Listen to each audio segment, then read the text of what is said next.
Hello and welcome to today's Coffee with Craig.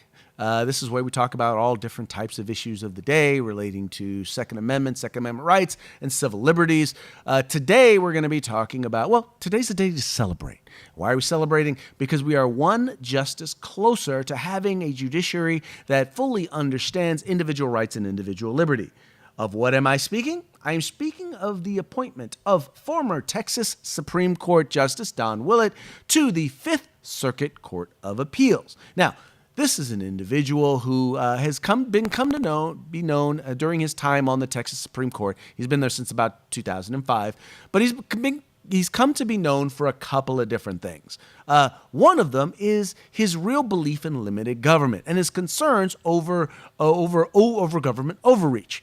One particular case, as I was reading an article on Reason about Justice Willett, it really kind of highlighted this. Now, this particular case that they cite on their website is talking about the concept or the issue of eyebrow threading. Now, I know a lot of you out there don't know what eyebrow threading is. Probably don't want to know what eyebrow threading is. But for the sake of this discussion, it is important that you do understand what it is. It is basically the concept of taking a cotton thread, that's right, a cotton thread, and using it to remove unwanted eyebrow hair and skin. Eyebrow. So you don't have a unibrow.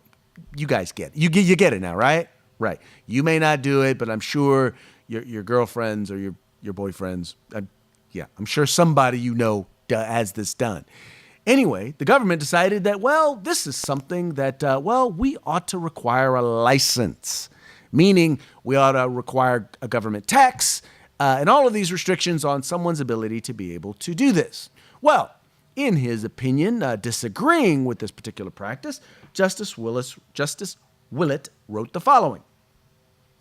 This case is fundamentally about the American dream and the unalienable human right to pursue happiness without curtsying to government on bended knee, he wrote on Patel. That's the case we're talking about here.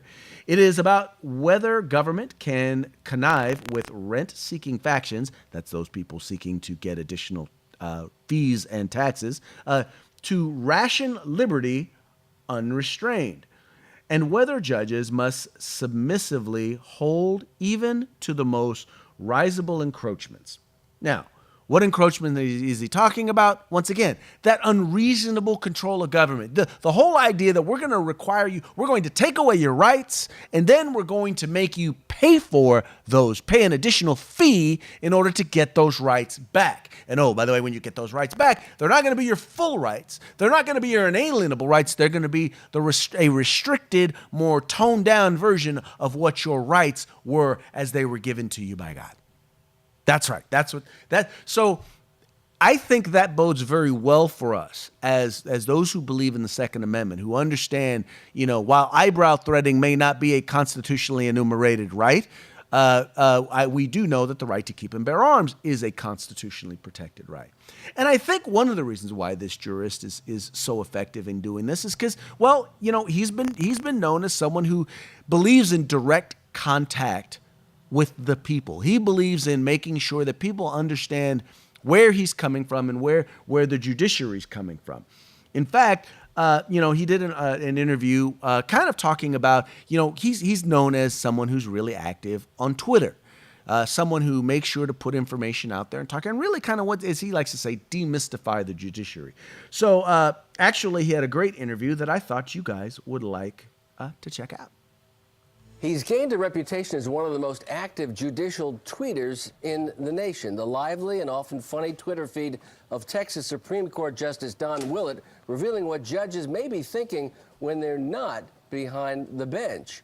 Joining me is Justice of the Texas Supreme Court, the highest court in that state, Justice Don Willett. Good morning, Justice. Peter, good morning from Texas. I'm happy to join you. We're so happy that you're with us this morning, and you've got thousands of people that are following you, and you've sent out thousands of tweets, and you're trying to bring a connection between the bench, the bar, and regular people. Why is it important that you tweet? Well, judges are a pretty mysterious bunch. And people know a lot more about their American Idol judges than their Supreme Court judges. But I have to run for office every 6 years, and in a state of 26 million people, 254 counties, a couple of time zones. It's really political malpractice not to connect and engage voters smartly through social media. It is a high voltage, low cost way to demystify and humanize the mysterious judiciary. Well, you've worked in a lot of positions of high power in government, in Washington and in Texas. Let's look at a few of the tweets that you've taken on. Top 5 reasons I believe judges should legislate from the bench. 1, 2, 3, 4, 5. They're all blank. So obviously you're not a big judicial activist. Safe to say, absolutely. Okay, this is one that's kind of captured our imagination. You went on Twitter to ask for names for your 5-year-old kitten. My 5-year-old wants a kitten and has 2 named finalists. RT for Count von Flufferton, Fave for Admiral Felix Thunderpaws. Who has won? Admiral Felix won going away. It was not close. It was not a nail biter whatsoever. Okay, and then you got involved with a bunch of tweets with William Shatner of Star Trek and other fame. Not so sure about Comic-Con, but I definitely attend Con-Con, which William Shatner replied, Justice Willett, you'd go to a lawbreakers con. How did that happen? How did he get involved with coming back and forth with you? Well, I tagged him in my tweet, and we've had a few over the years, a few back and forth, really entertaining exchanges.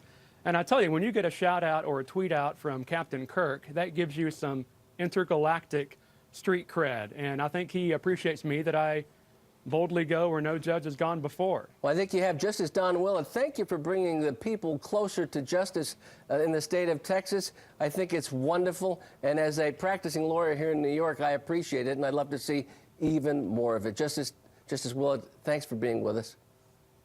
Peter, thank you so much. I appreciate it. So, to me, what I got 2 things out of that whole interview.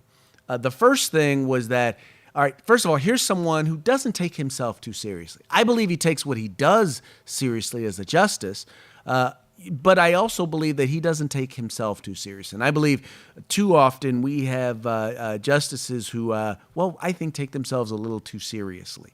And as such, don't really understand their role in the civil governance process. I think the very first thing he noted when he talked about, when they showed the tweet talking about reasons to legislate from the bench, I think he noted that he knows the role of the judiciary. He knows his role as a justice in the process.